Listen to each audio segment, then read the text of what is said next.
आप मैनेजमेंट की बात करें तो आपको हजारों फील्ड्स आगे दिखाई देंगी, not only MBA but there are many other fields. After 12th क्या करना चाहिए आदमी को और किस तरह के ऑप्शंस उनके पास होते हैं? देखिए, अगर आप मैनेजमेंट की जैसे बात कर रहे हैं और खुद कह रहे हैं कि बहुत डाइवर्स फील्ड है, दुनिया का शायद ये एक लौता या वन ऑफ द ओनली ऐसा पोस्ट ग्रेजुएशन होगा जहां हर फील्ड से आप आकर यहां पर एडमिशन ले सकते हैं, यानी एलिजिबिलिटी क्राइटेरिया कोई नहीं है।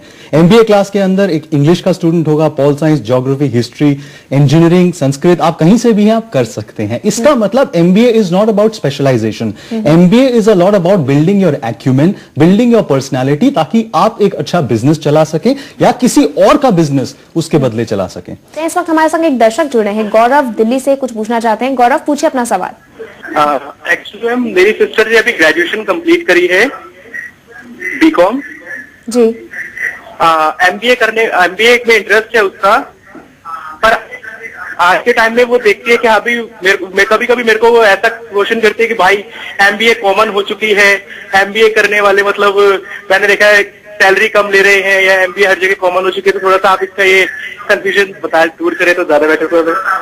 रोहित, आप बताएंगे एमबीए कॉमन हो चुका है, मैनेजमेंट में और क्या करें?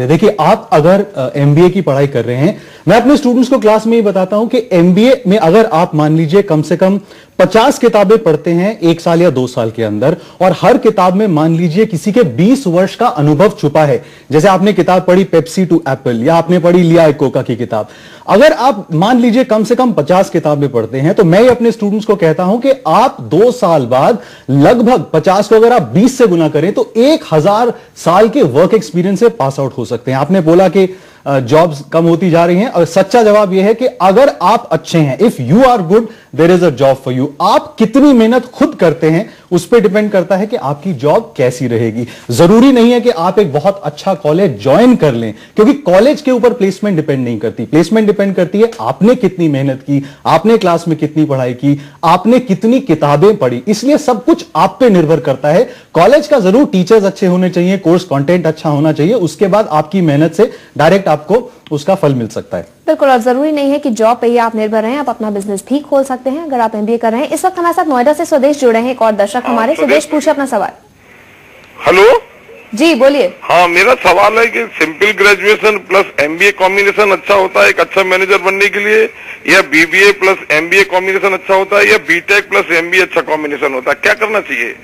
रोहित, कुछ कहना? देखिए, मैं बताना चाहता हूं कि बहुत बड़ा मिथ्य है कि आप इंजीनियरिंग और एमबीए बहुत अच्छा कॉम्बिनेशन है। अगर आप देखें, जैसे मैंने आपको बताया, एमबीए के क्लास में स्टूडेंट्स हर फील्ड से आते हैं, उसका ग्रेजुएशन की पढ़ाई से कोई ताल्लुक है नहीं। हम भारत में क्या करते हैं, एक इंजीनियर प्रोड्यूस करने के लिए सरकार लगभग 15 से 20 लाख रुपया खर्च करती है हम सबकी इनकम टैक्स पेयर्स मनी से। उसके बाद जब ये इंजीनियर जो लगभग 5 लाख रुपए की फीस देता है, उसके बाद भारत देश की सेवा एज एन इंजीनियर नहीं करता, वो करता है एमबीए। उसके बाद या तो वो अमेरिका चला जाता है, जो कि हमने एक तरह से बहुत अच्छी पब्लिक सर्विस कर रखी है। एक मूवी आई थी 3 इडियट्स, उसमें भी उन्होंने ये बताया था आमिर खान साहब ने कि अगर आपने एमबीए ही करना था या इन्वेस्टमेंट बैंकर ही बनना था तो आपने इंजीनियरिंग क्यों किया? तो अगर आपने मैनेजमेंट करना है, बेस्ट उसके लिए होगा या तो आप BBA MBA integrated programme join करें, या फिर आप इकोनॉमिक्स ऑनर्स करें, क्योंकि management is a lot about economics. BBA और बीकॉम भी कर सकते हैं। पंचमढ़ी से इस वक्त अमर हमारे साथ जुड़े हैं। अमर, पूछिए अपना सवाल।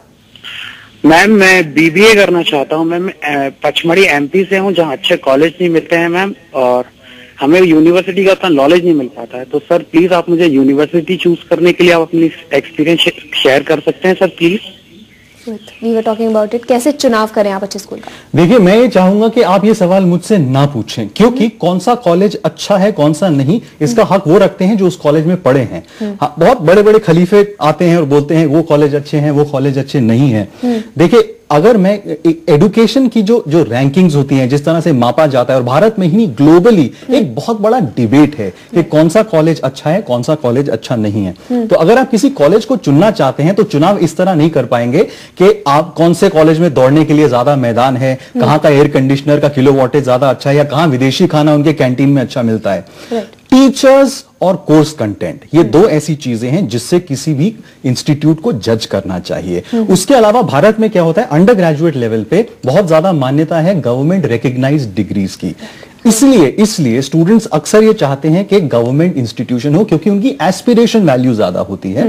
ये भी क्योंकि मैं एक प्राइवेट संस्था से हूं और हम ये जरूर मानते हैं कि एजुकेशन का जो लेवल है वो अच्छा होना चाहिए। तो स्टूडेंट्स को दोनों चीजें देखनी चाहिए, क्वालिटी ऑफ टीचिंग भी अच्छा हो, रिकग्निशन भी हो, और सबसे इंपॉर्टेंट टीचिंग अच्छी हो और कोर्स कंटेंट अच्छा हो। प्राइवेट इंस्टीट्यूशंस की अगर हम बात करें तो प्लेसमेंट की गारंटी काफी हद तक देते हैं और इक्विपमेंट्स की आमतौर पर बात की जाती है, वेल इक्विप्ड होते हैं आई गेस। तो यहाँ पर लोगों को खुद चुनाव करना होगा कि वो क्या चाहते हैं, एक गवर्नमेंट इंस्टीट्यूट से या फिर प्राइवेट इंस्टीट्यूट एक बहुत अच्छा ऑप्शन उनके पास होता है, क्योंकि उतनी ही अच्छी क्वालिफिकेशन वो भी प्रोवाइड करते हैं। फिलहाल हमें अपना कार्यक्रम यही खत्म करना पड़ा है। नमस्कार।